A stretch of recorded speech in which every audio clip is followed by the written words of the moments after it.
Now, to take a step back and say, how does all this apply in security? Remember, our main question here is how can you tell if we have a quantum network under the hood versus a classical network? And the problem here is that malicious quantum devices could simulate your network classically, rendering your quantum security insecure. So the way that your devices could do this would be through a hidden side channel. So you and your friend would be connecting classically to the network through black box devices. And those black box devices could be communicating with each other. You don't know that, they're black boxes. So you think you're connecting to a quantum network, but really black box A and black box B are just exchanging information with each other to make it look like you've connected to a quantum network. If this is the case, it wouldn't be very secure and an eavesdropper could easily steal your information. Now, how can you secure against these sort of side channel attacks? So if we have the non-signaling scenario, where we're trying to certify entanglement or perhaps do secret key distribution using that entanglement, we actually have a clever way we can enforce that there is no side channel. And the way we do that is with the non-signaling assumption. So if we can perform our bell test quick enough that no light can travel between the two black boxes within the duration of the test, then there can't be a hidden side channel, or even if there is a hidden side channel, it cannot be used to communicate any information. Now, in the less ideal scenario, you are using signaling within your certification procedure. So there is some amount of communication between the two black boxes, which is necessary in terms of your protocol or your certification procedure.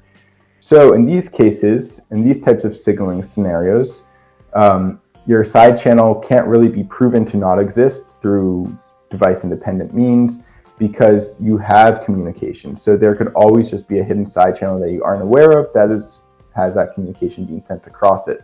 So here, the only way to secure this type of system is to characterize the hardware extensively to ensure that there is no software and no hardware that allows for that side channel to exist. And this is a very hard thing to prove, especially on a black box device that was given to you by a vendor. Similarly, well, in total, the trust in your hardware and services is going to be necessary for practical quantum security. If you want to know that your quantum network is not quantum, or is quantum, you can verify that there is entanglement using these entanglement certification techniques, but that doesn't guarantee security, unfortunately. The problem is that your classical devices that you're using to connect to the quantum network are connecting with quantum devices, and those quantum devices are actually doing the secure protocols. So here, in the example on the left, you have a remote network access scenario, and you're connecting to an internet or a network service provider, and that network service provider may actually be using quantum resources.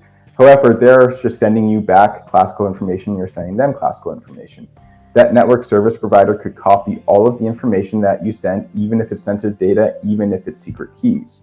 So the only way that you can have security in a situation where you have remote network access is if you trust all of your network and your communication links to be secure. And those can only be secured classically because these are classical links because we don't have access to the quantum hardware yet. Now, on the other hand, on the right, we have black box hardware access. Here, you can actually certify that you have entanglement resources, and that is quite profound and significant. However, that entanglement does not guarantee security. And the reason is that the black box devices have access to sensitive data measured from that entanglement.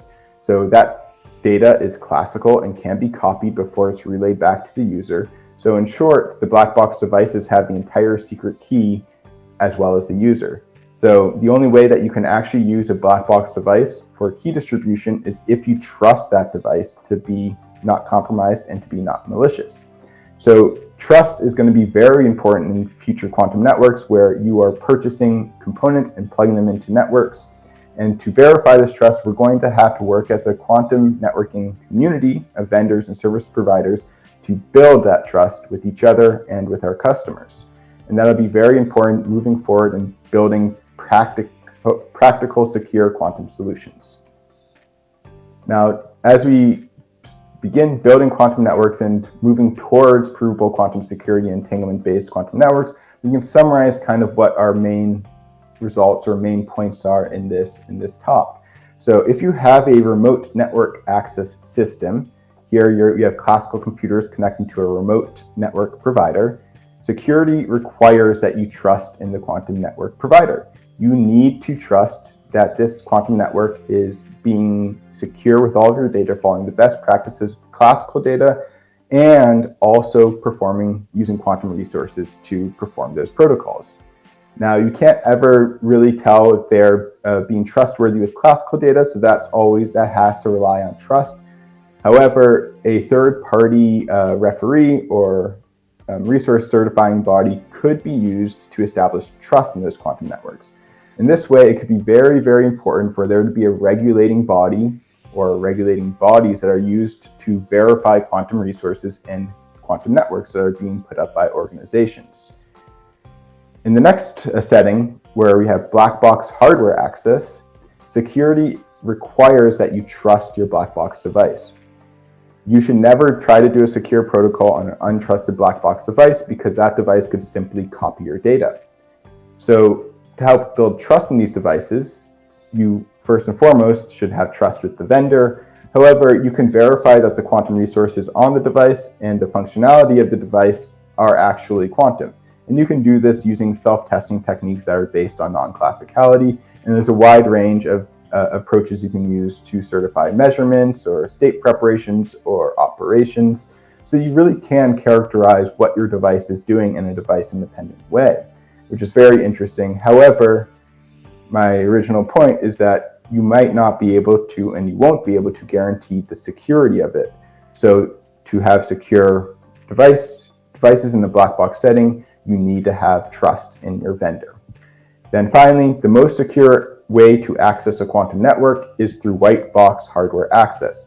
In this case, you can have provable security based on physical principles, because you know the software is not compromised and you know the hardware, how it works and what it's doing. In this case, you have a very strong secure system, and the only attacks could be ones that are through quantum attacks, and using these device-independent entanglement secure protocols are very, very strong when you know your hardware is not compromised.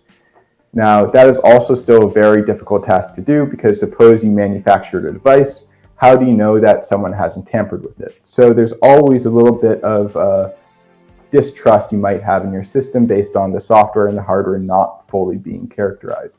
So trust in the quantum network is very, very important. But establishing that trust and building that trust is going to be a very long journey for quantum network service providers and vendors.